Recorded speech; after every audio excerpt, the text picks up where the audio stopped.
Salut, c'est Toyako. Aujourd'hui, je vais faire un top de mes mangas préférés. Je vais pas m'étaler hyper longtemps, c'est pas le sujet de la vidéo. Je vais quand même essayer de vous donner envie pour les mangas qui sont pas très connus. Avant de commencer le top, abonne-toi, mets un petit pouce. C'est parti. À la 10e position, je vais parler d'un shonen de sport dont j'ai déjà parlé sur ma chaîne, si jamais vous avez vu mes autres vidéos. Je parle d'IQ. Donc IQ qui a été écrit et dessiné par Haruichi Furudate, si j'ai pas de bêtises, et publié par Kazé en France, disponible sur Crunchyroll. Moi j'ai découvert avec l'animé, franchement c'était incroyable. J'avoue il y a une baisse de qualité peut-être vers la saison 4, mais le manga il est incroyable, que ce soit dessin ou histoire, j'ai kiffé. On a bientôt la fin qui arrive en animé.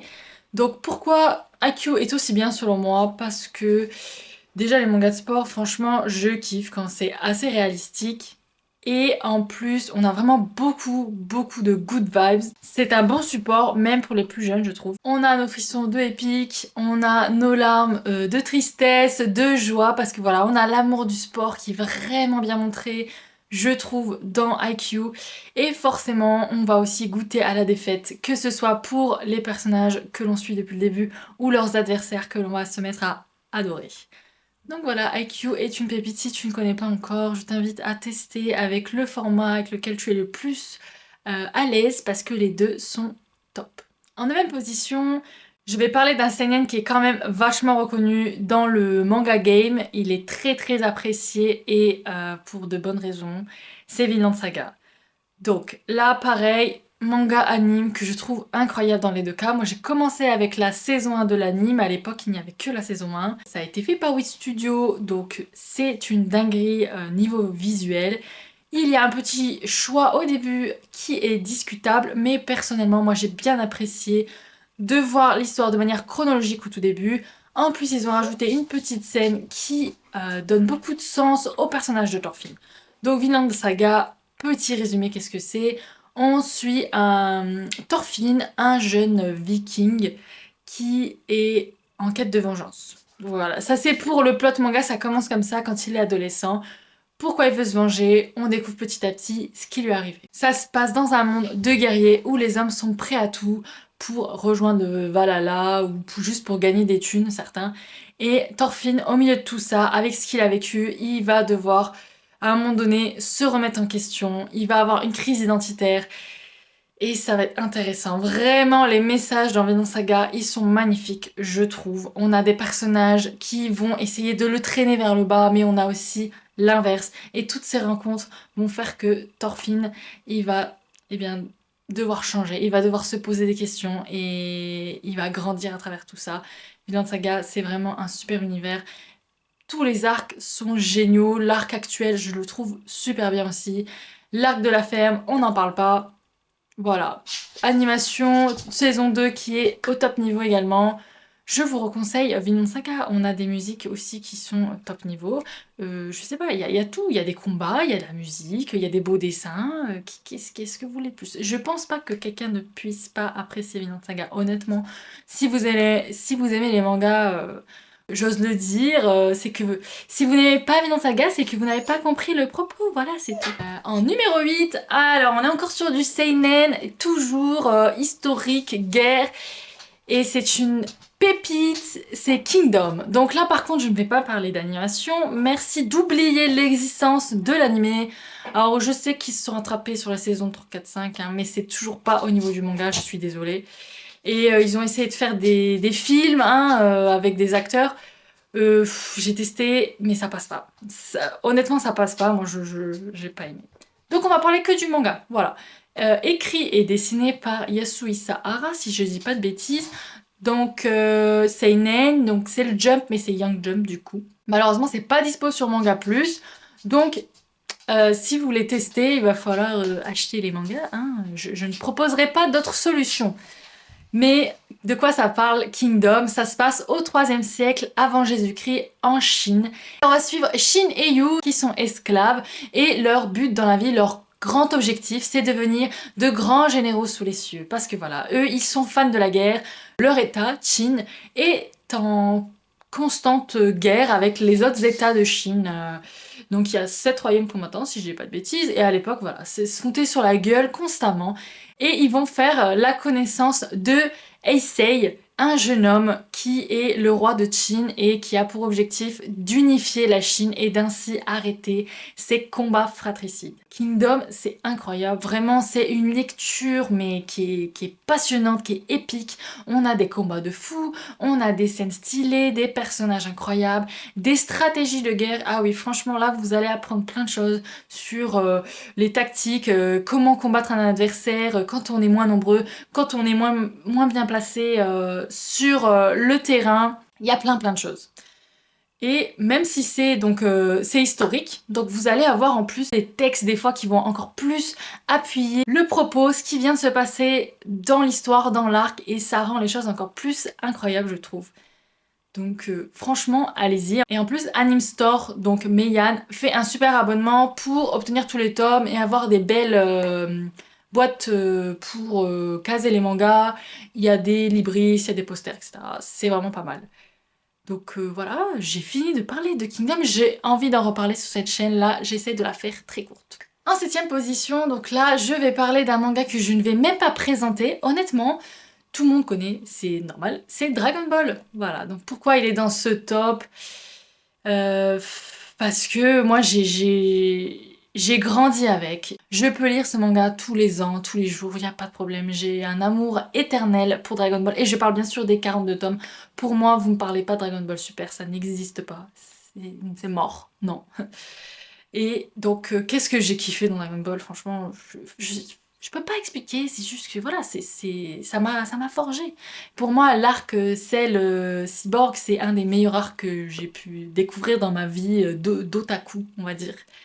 Et c'est pour ça que je kiffe Dragon Ball. Voilà, on pourra pas me l'enlever. Si j'ai fait stop, c'est pas forcément pour dire ouah, les meilleures écritures, les meilleurs mangas, objectivement, machin. Non, c'est juste des mangas qui me tiennent tellement à cœur que je pourrais les relire, que je pourrais revoir les animes sans problème, que j'ai plein de choses à raconter dessus, que je pourrais en parler pendant des heures. Voilà, c'est vraiment ça, je pense, que j'essaie de montrer, de donner en faisant ce top. Pour le prochain, on est sur du seinen ou du shonen, là je suis même pas sûre pour le coup, ça craint. C'est par Tetsuya Shiba et Asao Takamori. Et oui, vous l'avez sûrement reconnu pour certains, je parle de Ashita no Joe. J'en ai déjà parlé sur ma chaîne parce que c'est un manga incroyable pour moi. Manga de boxe. On suit le jeune Joe, un orphelin un peu arrogant, un peu connard, mais qui a quand même un bon fond pour tous les autres enfants de son quartier, pour qui il est toujours là.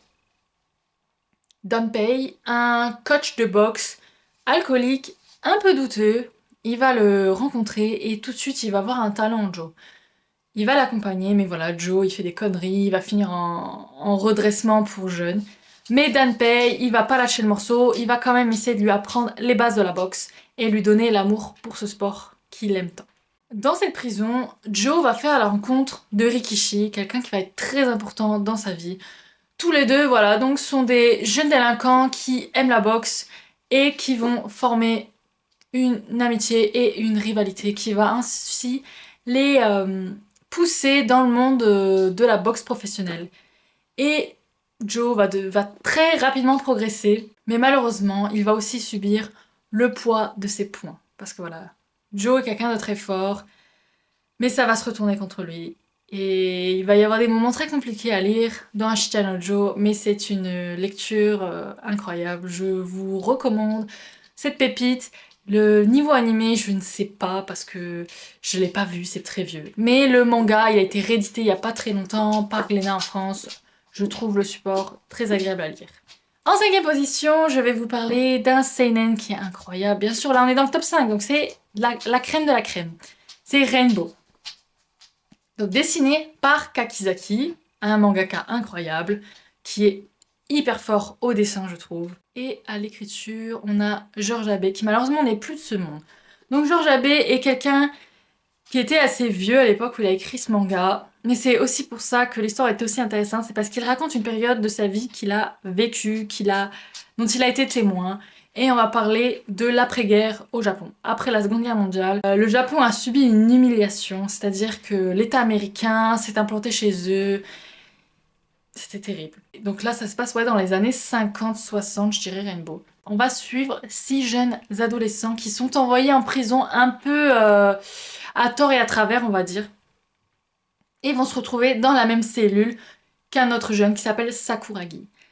Et c'est 7 garçons qui ont vécu chacun leur lot d'horreur. Ils vont grandir à travers de nouvelles choses, à travers de nouvelles épreuves qu'ils vont voir. Et ce qui est important dans Rainbow, je trouve, c'est que voilà, là, malgré tout ce qui peut t'arriver, malgré toutes les horreurs que tu ne peux pas imaginer, la vie vaut quand même le coup d'être vécue parce que derrière, il y a des choses magnifiques. Et c'est ça que j'ai retenu de Rainbow, c'est vraiment... toutes ces larmes de tristesse, elles n'étaient pas en vain parce que derrière, il y avait des moments vraiment incroyables, vraiment magnifiques. C'était vraiment magnifique, c'est le mot. Et j'ai adoré suivre ces personnages et leur progression. Vive Rainbow. Je t'invite à découvrir. Il y a un animé, si jamais, avec un opening banger. Bon, après, je connais pas l'animé en tant que soi. Mais le support manga, en tout cas, c'est une pépite. En 4e position. Donc là, on va parler d'un shoujo. Ouais, c'est le seul de stop. Mais attention, je vous préviens, quand je dis shoujo, je ne parle pas de romance, je ne parle pas de petite fille ou je ne sais quoi. D'ailleurs, je crois qu'il y a genre 2 personnages féminins tout cassés dans le manga et en plus, elles sont même pas... c'est même pas les plus importantes de l'histoire. C'est Banana Fish. Donc Banana Fish, c'est du drame, c'est du thriller, on parle de drogue, on parle de gang, on parle de mafia. Ça a été écrit et dessiné par Akimi Yoshida dans les années 90, je crois, si je dis pas de bêtises. L'animé est incroyable, donc fait par Mappa. Donc comment j'ai découvert Banana Fish? Justement, en parlant de Vinland Saga, et ben juste après avoir terminé la saison, j'avais tellement kiffé l'opening 1 que je m'étais mis un peu à écouter les autres musiques du groupe Survive Set the Prophet.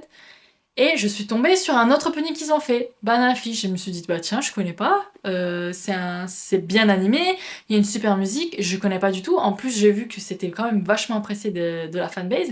Et ben, go tester. Mais j'étais pas prête en fait. J'étais pas prête pour cette histoire, non, non. Et je pense que il faut mettre les gens en garde pour Banana Fish en fait. Parce que c'est pour ça en fait qu'ils ont mis en shoujo, à mon avis, c'est parce qu'ils se sont dit, les mecs ils vont pas pouvoir supporter une histoire pareille, c'est beaucoup trop hardcore. Voilà, donc Banana Fish, méfiez-vous, hein, si jamais vous testez, il y a des moments assez compliqués, vraiment. Moi, je recommande pas à tout le monde, hein.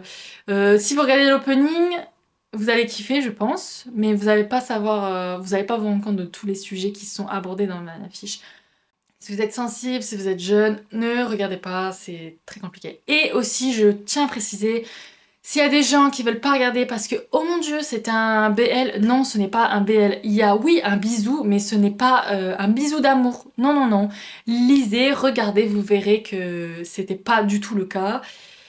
Et la beauté de Banana Fish, voilà, c'est un peu qu'on peut se faire l'impression qu'on veut de certaines choses. L'auteur n'a pas pris parti, donc ça, c'est incroyable. Regardez Banana Fish, lisez.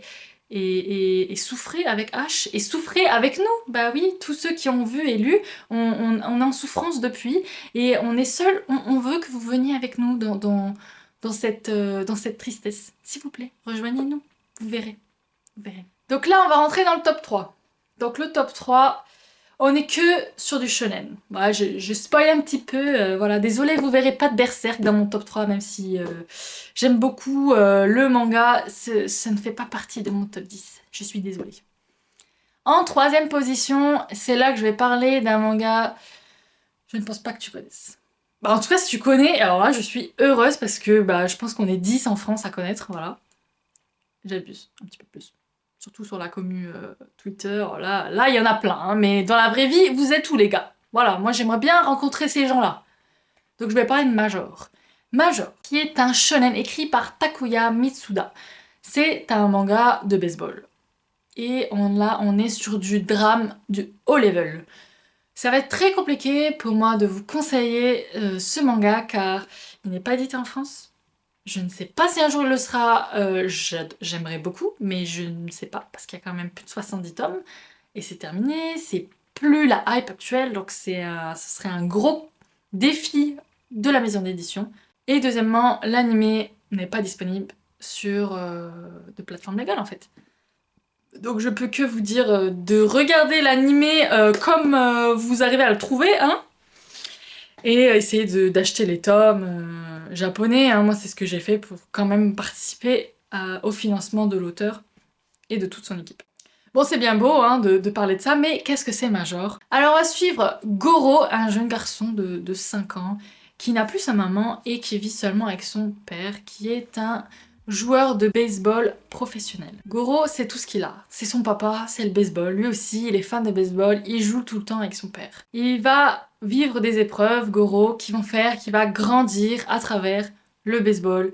Ça va être incroyable à suivre. Honnêtement, la saison 1, je pensais pas pouvoir être autant hype par des primaires qui jouent au baseball. Non, je ne pensais pas que c'était possible. Mais c'est le cas. Il y a tellement d'émotions dans ce manga parce que beaucoup de personnages ont vécu des choses assez terribles et on les retrouve tous ensemble dans ce sport et c'est très fort. Il y a beaucoup de slice of life dans Major, mais c'est très bien fait. Il y a de la romance, mais qu'est-ce que c'est agréable, qu'est-ce que c'est bon à voir dans une aussi belle histoire. Ça mêle vraiment tout ce que tu peux avoir en fait dans l'histoire d'un homme en fait qui grandit. Et ben il a le sport, il a des amis, il y a des relations amoureuses. Ça parle beaucoup de famille, énormément. Le côté familial est très important dans Major. Et je recommande. Ben oui, parce que les matchs sont épiques, bien sûr. Bien sûr. Major, pépite. Et on passe au numéro 2. Donc là, pour le numéro 2, je vais bien sûr pas expliquer ce que c'est comme manga, parce que si tu connais pas, alors que même ma daronne elle connaît, il y a un problème, frère. C'est que t'es dans une grotte, je sais pas. One Piece, bien sûr.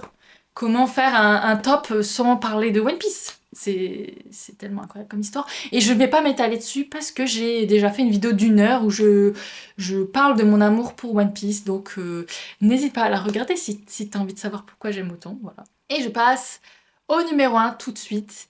Et là, bien sûr, si tu connais ma chaîne, si tu as vu mon pseudo et que tu reconnais, tu sais de quel manga je vais parler, c'est Gintama, voilà, un autre manga du Shonen Jump. Comment résumer Gintama? Enfin, résumer, tu peux pas résumer Gintama, c'est impossible. Mais le plot, hein, on va faire le plot rapidement, parce que c'est toujours un plaisir à raconter. Ça se passe à l'époque Edo, donc voilà, époque des samouraïs. Sauf qu'il y a un petit changement, c'est qu'il y a 20 ans, il y a un groupe d'extraterrestres appelés Amanto qui sont venus sur Terre et qui ont cassé la gueule des samouraïs parce qu'ils ont des super armes à la pointe de la technologie et ils ont défoncé les samouraïs. Ils ont pris le contrôle du gouvernement et voilà, la règle c'est que les samouraïs, vous avez plus le droit d'utiliser vos katanas. Et maintenant, les Amanto vivent librement avec les samouraïs.